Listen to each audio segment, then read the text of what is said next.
প্রথমেই সকল সাংবাদিক বন্ধুদের, প্রিন্ট মিডিয়া এবং ইলেকট্রনিক্স মিডিয়া বন্ধুদের প্রথমেই আজকে আপনারা আমাদের ডাকে, ত্রিপুরা ফুটপাত হকার সংগ্রাম সমিতি তার ডাকে আপনারা সাড়া দিয়ে এখানে এসেছেন। আপনাদের একটি গুরুত্বপূর্ণ বিষয় নিয়ে আপনাদেরকে ডাকা। আপনারা জানেন গতকাল রাতে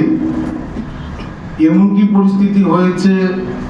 যে রাতের অন্ধকারে লাইসেন্স প্রাপ্ত হকারদের তাদের ট্রলি উচ্ছেদ করে নিয়ে গেছে আগরতলা পৌর নিগম। এই যুদ্ধকালীন পরিস্থিতির মধ্যে মনে হয়েছে যেমন হকাররা হলে বাংলাদেশি, নাহলে ওরা হয়তো পাকিস্তান,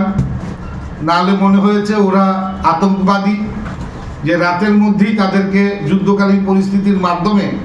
লাইসেন্স প্রাপ্ত হকারদেরকে তাদের ট্রলিগুলো নিয়ে যেতে হবে। এটা কি মানসিকতা, কি বিচারধারা, কি চিন্তাধারা নিয়ে ওনারা করেছেন আমি জানি না আগরতলা পৌর নিগম। আমি আপনাদের কাছে স্পষ্ট ভাষায় জানিয়ে দিতে চাই, যেহেতু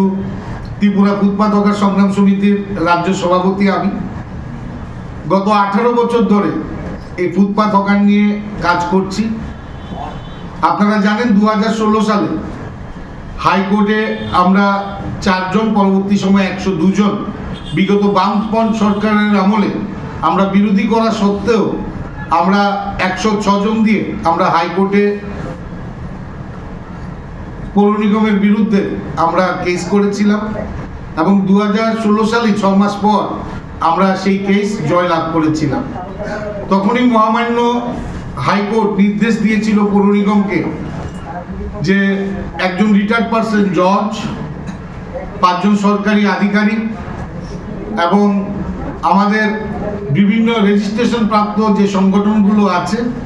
সেই সকল রেজিস্ট্রেশন প্রাপ্ত বিভিন্ন রাজনৈতিক সংগঠন থেকে তাদেরকে নিয়ে যেন একটা টাউন বেন্ডিং কমিটি গঠন করা হয় এবং পরবর্তী সময়ে এই টাউন বেন্ডিং কমিটির মাধ্যমে হকারদের চিহ্নিতকরণ করে তাদেরকে যেন লাইসেন্স প্রদান করা হয়। কিন্তু বিগত বামপন্থ সরকারের আমলে আমরা বারবার, তখন ছিলেন মেয়র প্রফুল্লজিৎ সিনহা, ওনার কাছে আমরা গেছি, কিন্তু ওই যে অফিস লাইনের যে CI2 অফিস, তাদের নেতৃত্বদের রক্তচক্ষুর ভয়ে এবং তাদের কথা শুনে মেয়র সাহেব, সেই সময় মেয়র সাহেব প্রফুল্লজিৎ সিনহা, উনি আমাদেরকে কর্ণপাত করেন এবং হাইকোর্টের কোনো বিষয়টাকেই ওনারা উড়িয়ে দিয়েছেন। পরবর্তী সময় 2017 সাল, তখন ভারতীয় জনতা পার্টির সভাপতি হিসাবে রাজ্যে এসছেন বিপ্লব কুমার দেব, তখন তিনি ভারতীয় জনতা পার্টির সভাপতি। আমরা একটা প্রতিনিধি দল গিয়ে ওনার সাথে সাক্ষাৎ করি এবং ওনার সাথে আমাদের কথা হয় যে এই যে মাননীয় হাইকোর্টের নির্দেশ অনুসারে, স্ট্রিট ভেন্ডার অ্যাক্ট 2014 আইন অনুসারে হকারদের সরকার প্রতিষ্ঠিত যদি হয় 2018 সালে রাষ্ট্রবাদী সরকার, তাহলে প্রথমেই এই টাউন বেন্ডিং কমিটির মাধ্যমে হকারদের চিহ্নিতকরণ করে তাদের লাইসেন্স প্রদান করা হবে। সেই কথার মোতাবেক 2018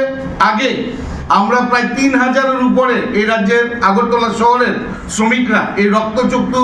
ভয় অপেক্ষা করে আমরা বিগত বামপন্থ সরকারকে উৎখাত করার লক্ষ্যে ভারতীয় জনতা পার্টিতে আমরা জয়েন করি। করার পর আমরা আমাদের প্রত্যেকটি কর্মসূচি আমরা নিয়ে পরবর্তী সময়ে এই রাজ্যে একটা বিরাট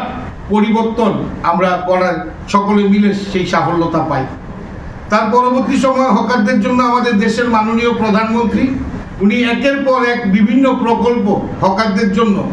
বিভিন্ন রকমের একটার পর একটা প্রকল্প ব্যবস্থাপনা করছে এবং সেই প্রকল্পগুলো হকারদের পাইয়ে দিতে গিয়ে যেই রকম ব্যবস্থাপনা হয় সেইভাবে আমরা করেছি এবং আগরতলা পৌর নিগমে টাউন বেন্ডিং কমিটি করা হয় এবং টাউন বেন্ডিং কমিটির মাধ্যমে হকারদের চিহ্নিতকরণ করে আমরা হকারদেরকে লাইসেন্স প্রদান